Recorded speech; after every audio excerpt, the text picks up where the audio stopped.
Alright guys, this video is how to rig your decoys, or how I rig them.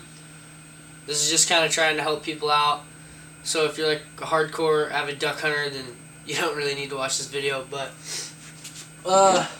those of you who don't know how to rig them, and this is how I rig them. I use a H-weight. They're like $3 a piece, which is pretty expensive if you got like a lot of decoys like me. But otherwise, if you got like a couple dozen, they're not too bad. Yeah, but they're like $3. And I'm running Greenhead Gear decoys, in case any of you guys wanted to know. Pro grade widgeon. And for the line, I'm running Greenhead Gear PVC line, and I got 20 feet on every decoy. And pretty much what I'm going to do is, when I get all this line off, is I'm going to tie a square knot on the top of one of those arcs on the H-weight. Pretty simple. I can find the end. There we go. Where is that? There it is. Alright. That was retarded. But anyway. So I'm just going to tie a square knot right here.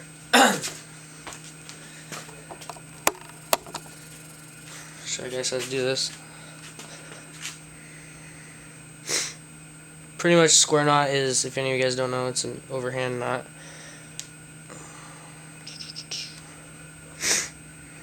Which I can't seem to tie right now. Pretty sad. Alright.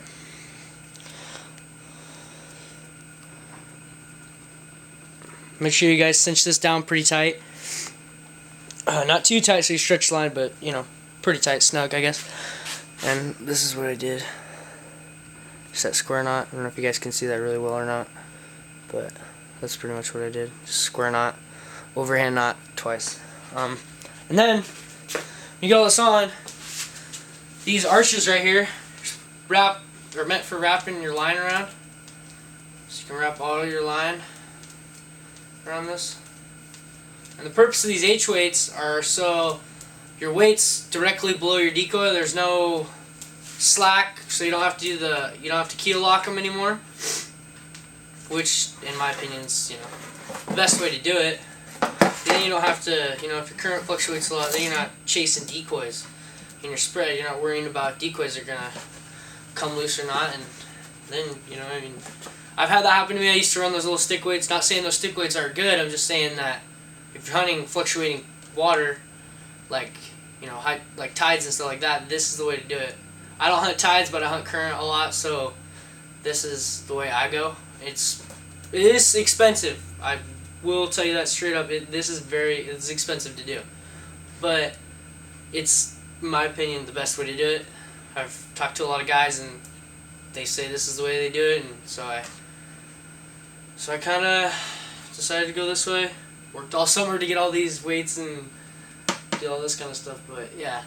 So, purpose of this weight is when you drop your decoy, say you're dropping from a boat. That's pretty good. There's not a lot of slack, so your decoy is gonna move from there to there. You guys can see that, which is not too bad. It's not a lot of slack. It's thus then having to do the keel locks. But yeah, this is the way I run them. Expensive, but pretty simple. If any of you guys want to know, I got those weights from Max Prairie Wings. That's where I got pretty much all the stuff that's sitting behind me. All those bags of decoys and all my decoys. My personal opinion, they have the best prices on stuff. But yeah, so that's where I got all my stuff at. That's where I got my weights, everything. So all my line. So yeah. Alright guys, if you like this video, go ahead and slap the like button. Appreciate you guys watching. If you guys got any questions, post down in the comments. Feel free to, I'll have no problem answering them. Alright guys, see you guys in the next video.